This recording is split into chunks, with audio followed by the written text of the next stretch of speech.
তো আজকে চলে গেছি ওয়াজে। ওয়াজটা হইতেছিল পূর্ব বাটপাড়া জামে মসজিদ ও যুব সমাজের উদ্যোগে। তো আমার নানুর বাড়ির পাশে, তাই আজকে চলে গেছি। আম্মু আব্বু সবাইকে সাথে নিয়ে চলে গেছি আজকে ওয়াজে।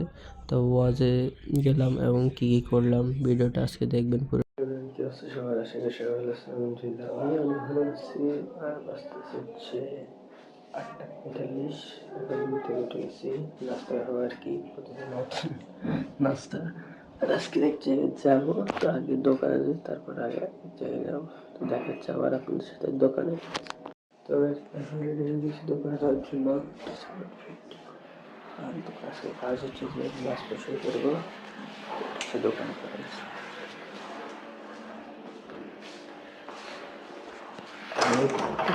বিচারটা করি।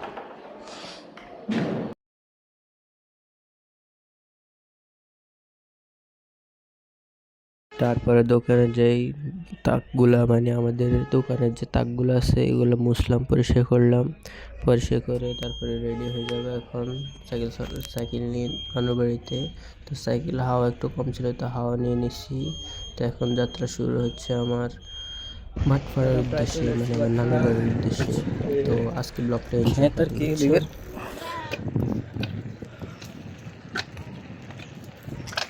সুন্দর আছে।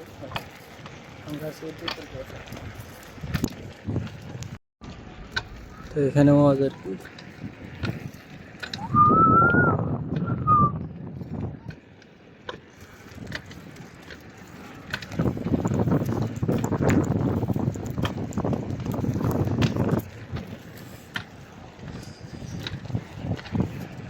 আজকে এখানে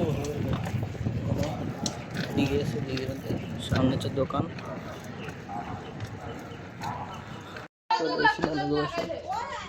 বাড়িতে কেটেছে নানুর বাড়ি। এখন যাবো গোসল করতে হবে, বাসা থেকে গোসল করে এসে নিই, কারণ আমি এখানে বেশি করতে পারি। এখন একটা খুঁজতেছি হচ্ছে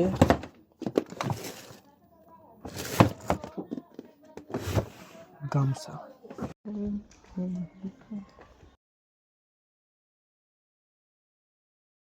তারপর একটা গামছা নিয়ে চলে যাচ্ছি গোসল করতে, মানে আমাদের যে দিঘিটা আছে নানুর বাড়ির পাশে, ওই দিঘিটায় চলে যেতেছি সাবান টাবান নিয়ে। তো আমি দিঘিটায় গেলাম, হচ্ছে দিঘি আর কি, সুন্দর আছে আর বড় আছে। আর শীতকালে দিঘির মধ্যে গোসল করার ফিলিং শুধু গ্রামবাসীরাই জানবে। তখন গোসল টোসল করে চলে যেতেছি আর যাইতেছি সব খালি গায়ে। তারপরে বাড়িতে আসি একটা খাইতেছি তালের পিঠা খাওয়ার পরে ভাত খাবো, ভাত খাই। তারপরে ওয়াজ শুনতে যাবো আর কি আজকে। তো তারপরে ওয়াজ শুনতে তো আর যায়নি। তো ভাত খেয়ে শুয়েছি, আর 5 মিনিটের জন্য আমার একটা ঘুম এসে কড়া লেগে। তো ঘুম টুম যাই, এখন যাইতেছি এখন ওয়াজের দিকে হাঁটতে হাঁটতে যাইতেছি। ওয়াজ অলরেডি অনেক আগে শুরু হয়ে গেছে, আমি ঘুমের মধ্যে ছিলাম। আমি কখনো বিকেলবেলা ঘুমাই না, কিন্তু ওই দিন আমি ঘুমিয়ে গেছি অনেকক্ষণের জন্য। আর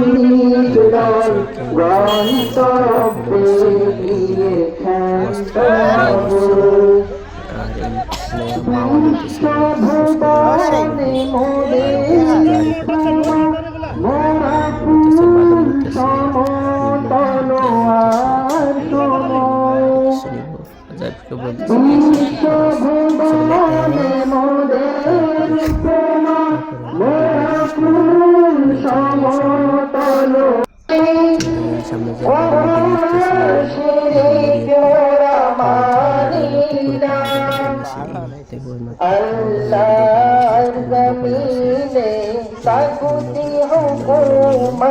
তারপর আমরা যেতেছি বাড়িতে খাইতে আর কি। তো বাড়িতে যাই, দেখি যে ঝালমুড়ি অনেক মজা হচ্ছে। মামা আবার যে ঝালমুড়ি আনছে, মজা হয়েছে এবং ঝাল হয়েছে, সে এসে আজকে ঝালমুড়ি। তারপর আমরা খাইলাম ফুচকা খাই আমার চোখ দিয়ে পানি বেরিয়ে গেছে, লিটারেলি আমার চোখ দিয়ে পানি বেরিয়ে গেছে, এত ঝাল ছিল। তারপরে খাইতেছিলাম অনেকগুলো খাইছি, সবার থেকে বেশি মনে হয় আমিই খেয়েছিলাম ফুচকা। তারপরে ফুচকা টুচকা খাই, চোখ টোক দিয়ে পানি বের করে তারপরে সবাই জালে শেষ। তাও আমি খাইতেছি ফুচকা। আজকে দুমে ফুচকা খাইছি, এই চোখ দিয়ে পানি বেরিয়ে গেছে, দেখেন তোমার চোখ টলটল করতেছে পানি দিয়ে। তারপরে পানি টেনে খাই বললে তারপরে ভাই বলতে মানতো ভাই আমার দইতে মানতো ভাই তুই যাবি নাকি? মানতো এখানে হ্যাঁ? যাবি নি? মাহমুদ আয়। এদের সবাইকে দিয়ে যেতেছে এখন নাম্বার দেখা হয় সম্পদ, আর কি। 3 নাম্বার তো দেখা হয় তার ওরা বংশ, আসলে এরকম মানুষ 4 করতো না। নাম্বার বলেন ওয়ালিদিনিহা, দেখা হয় তার দিনদারিত্ব। তবে 4 নাম্বার দিনদারিত্বের ব্যাপারে নবীজি বলেন ফাযফার বিদাতিদ্দিন, তোমরা দিনকে প্রাধান্য দাও। তার মানে বাকি 3টা সব আছে, দেখতে সুন্দর, সম্পদ অনেক, বংশ ভালো, কিন্তু দিনদারিত্ব নাই, খবরদার সাবধান। কিন্তু বাকি 3টা কম, দেখতে একটু শ্যামলা, টাকা পয়সা একটু কম, বংশ।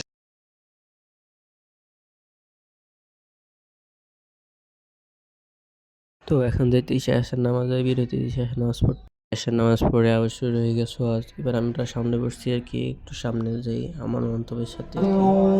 তো আমার সাথে আর এখানে আছে আমার ফাহিম ভাই। তো عليكم ورحمة الله وبركاته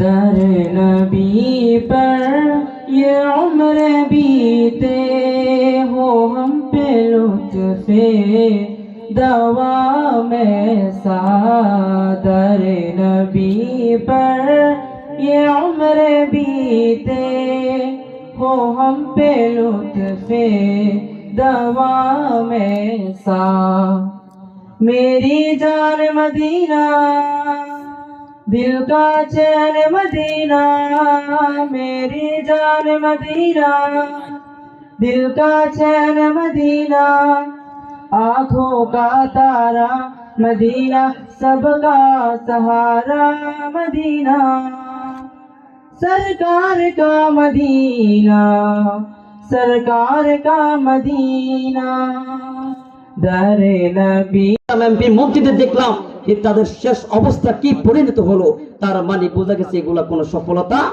নয়। তাহলে এই তাকওয়া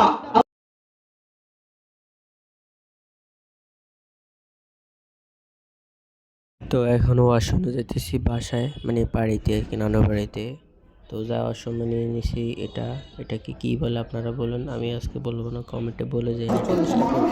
তো আমাকে এটা 10 টাকা নিয়ে দিয়েছিল দোকানদার। খুব ফানি একটা 10 টাকা না।